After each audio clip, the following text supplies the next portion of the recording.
NEET 2013 में आया हुआ है।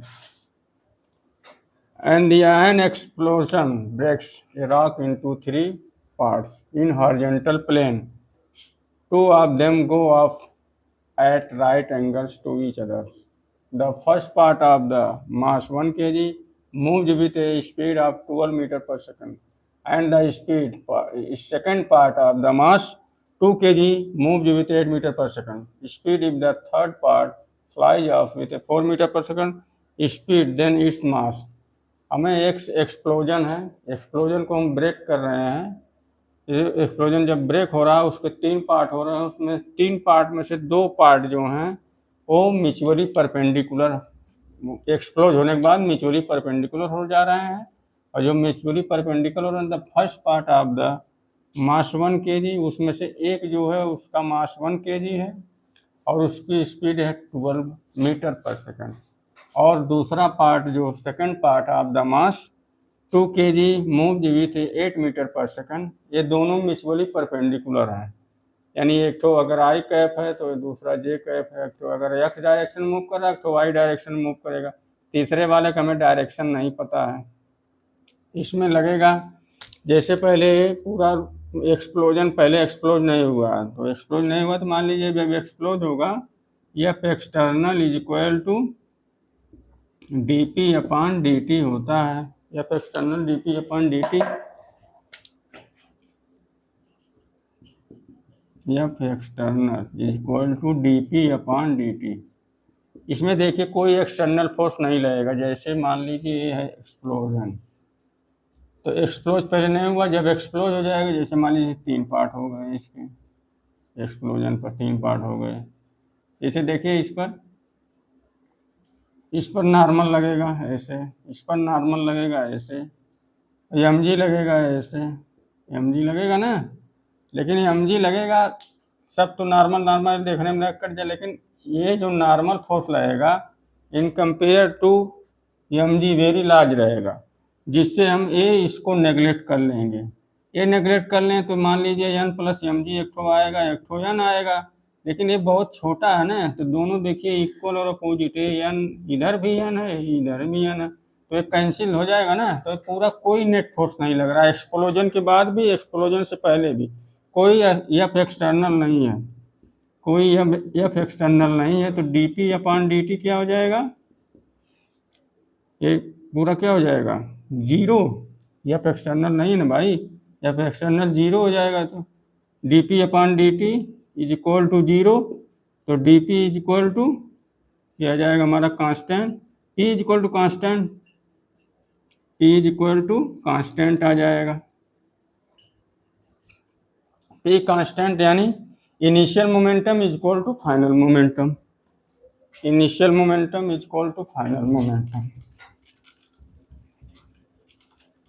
इनिशियल मोमेंटम रुका हुआ एक्सप्लोजन ने, पहले तो उसको एक्सप्लोज तो हुआ नहीं है, तो उसकी वेलोसिटी जीरो रहेगी।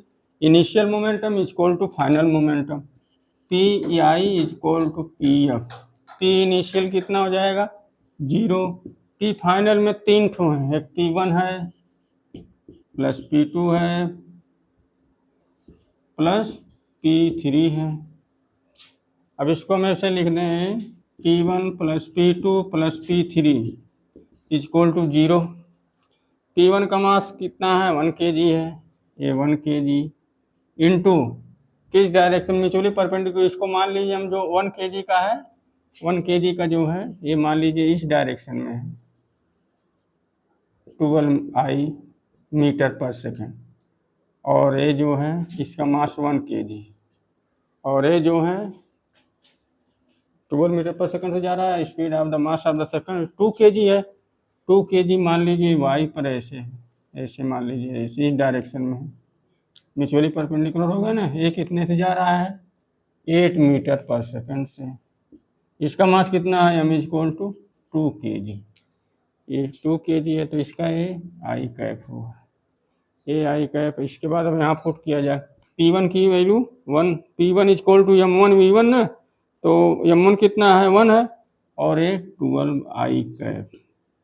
P2 2 into 8 J cap plus P3 is equal to 0, 12 I cap 16 J cap plus P3 की वैल्यू आ गई -12 I cap plus 16 J cap, इस तरह आ गया।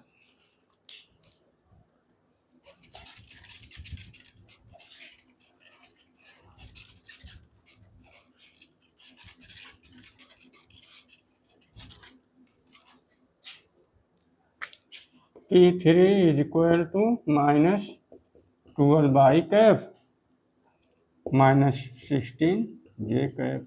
एक वेक्टर है ना, तो इसका मैग्नीट्यूड निकाल लें। तो इसका मैग्नीट्यूड निकालेंगे जब, तो हो जाएगा, ये वेक्टर फॉर्म में तो सिर्फ मैग्नीट्यूड की ज़रूरत है हमको।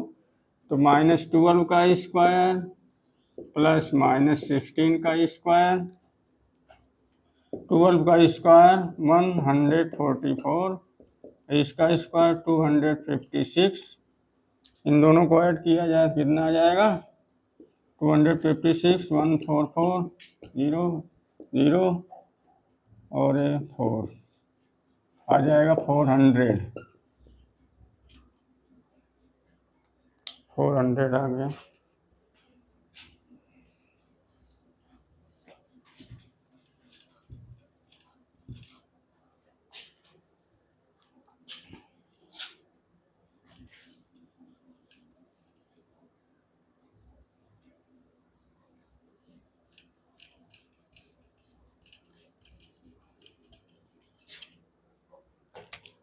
P3 is equal to 400 root में तो आ जाएगा 20 kg मीटर पर सेकंड। ये आ गया हमारा मोमेंटम। मोमेंटम तो हो जाएगा P3 is equal to m3 into V3 हमारा यही है। तो P3 कितना है 20 है, m3 कितना है फाइंड करना है, V3 कितना है 4 है। तो m3 इज इक्वल टू 20/4 आ जाएगा 5 kg। करेक्ट ऑप्शन क्या हो जाएगा, बी 5 kg।